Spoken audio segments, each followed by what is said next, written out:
बिस्मिल्लाहिर्रहमानिर्रहीम और अस्सलाम वालेकुम। आज सितंबर की 22 तारीख है और पाकिस्तान में इस वक्त जुमे की सुबह है। आज अभी तक की इम्पॉर्टेंट ख़बरें और उनके ऊपर मेरा तबसरा आपके सामने है।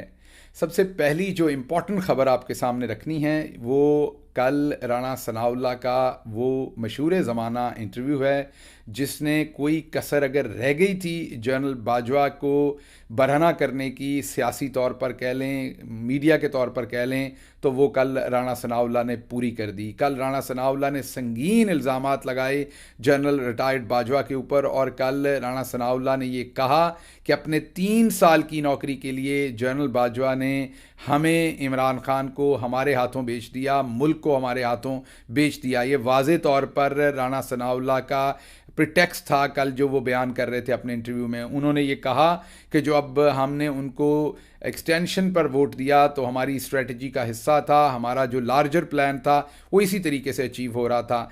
नून लीग ने ये वाज़े तौर पर बताया कि उन्हें जनरल बाजवा की कीमत का पता था कि उन्हें 3 साल की नौकरी के इवज़ वो मुल्क को कुछ भी कर देंगे, वो नून लीग को कुछ भी दे देंगे। इसके साथ साथ राणा सनाउल्लाह ने यह भी कहा कि हमारी मजबूरी थी, उन्होंने इमरान खान साहब को फितना कहा।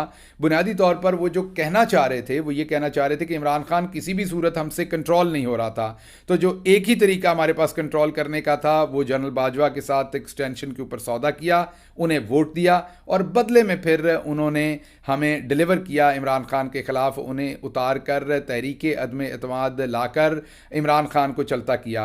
अब आप खुद ही देख सकते हैं कि किस तरीके से जनरल रिटायर्ड बाजवा ने अपनी सिर्फ 3 साल की नौकरी में इजाफे के लिए पूरा मुल्क जो है उसको आग लगा के रख दी, पूरे मुल्क की हर चीज़ की तबाही करके रख दी। मकसद सिर्फ 3 साल और नौकरी उन्हें चाहिए थी। और ये हम नहीं कह रहे, ये राणा सनाउल्लाह वहाँ पर कह रहे हैं और वो कह रहे हैं कि आज शायद वो फैसला हमें भी बुरा लगता है, गंदा लगता है। आज वो भी जनरल बाजवा का एहतसाब मांग रहे हैं। नवाज शरीफ आज वो भी उन्हें करप्ट कह रहे हैं।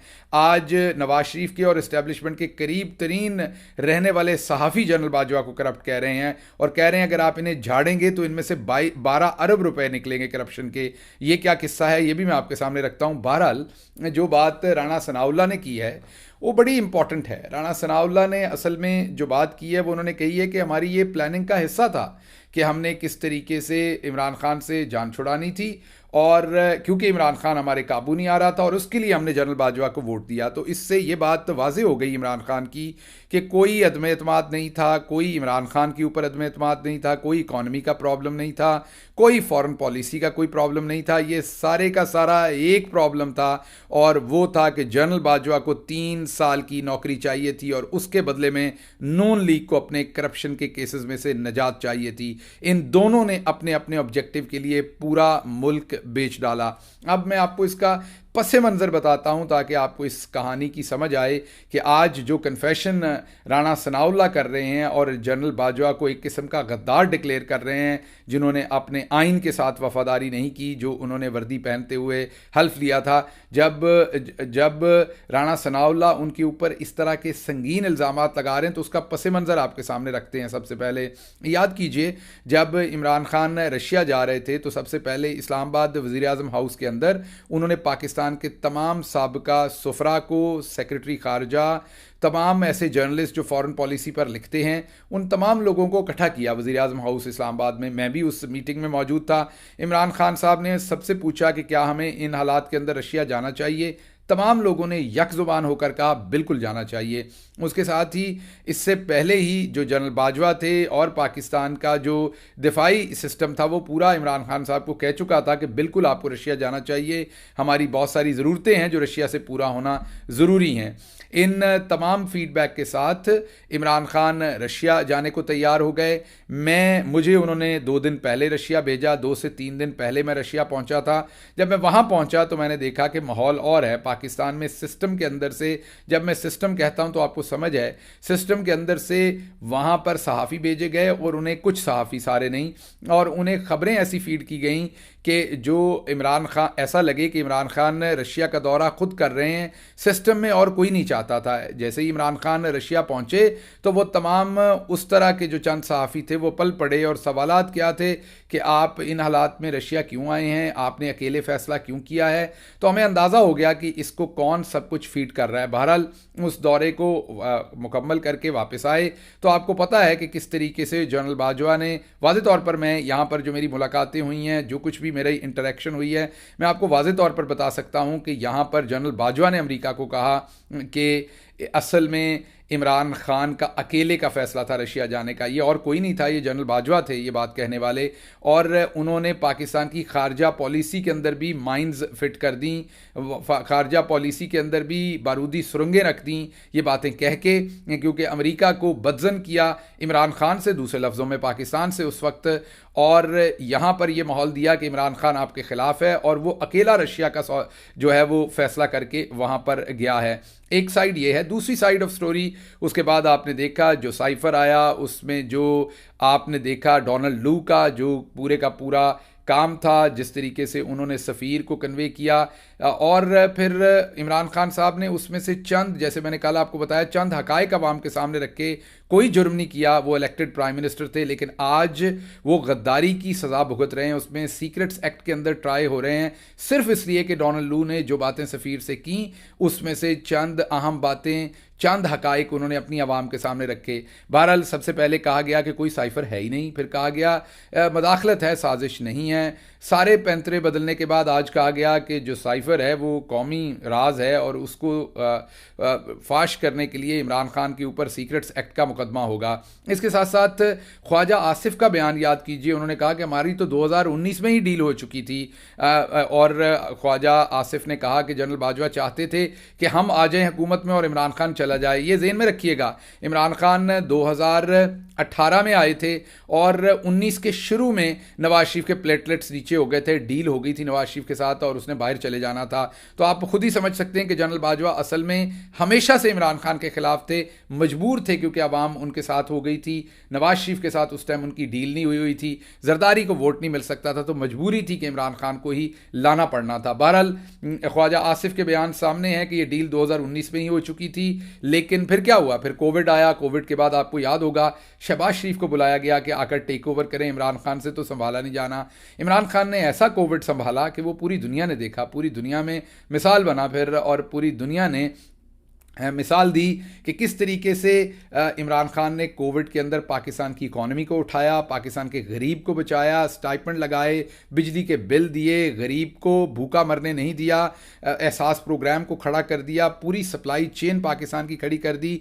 कोविड के फ़ौरन बाद पाकिस्तान की एक्सपोर्ट जब पूरी दुनिया की नीचे गई, पाकिस्तान की बूम कर गई, कंस्ट्रक्शन सेक्टर पाकिस्तान के अंदर बूम कर गया, एग्रीकल्चर पाकिस्तान के अंदर बूम कर गया, लार्ज स्केल मैन्युफैक्चरिंग पाकिस्तान के अंदर बूम कर गई, इकॉनमी 6% पर ग्रो हो रही थी, फॉरेन रिजर्व्स बेहतरीन हालत में पाकिस्तान के अंदर थे, अराउंड 18 से 17 से 20 बिलियन डॉलर के करीब आपके फॉरेन रिजर्व्स थे, डॉलर स्टेबल हो चुका था अपनी जगह के ऊपर।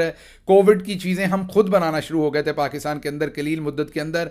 जब ये सब कुछ देखा कि पाकिस्तान तो स्टेबल हो गया, पाकिस्तान को भी एक महातीर मोहम्मद मिल गया जैसे मलेशिया को मिला था इमरान खान की सूरत में।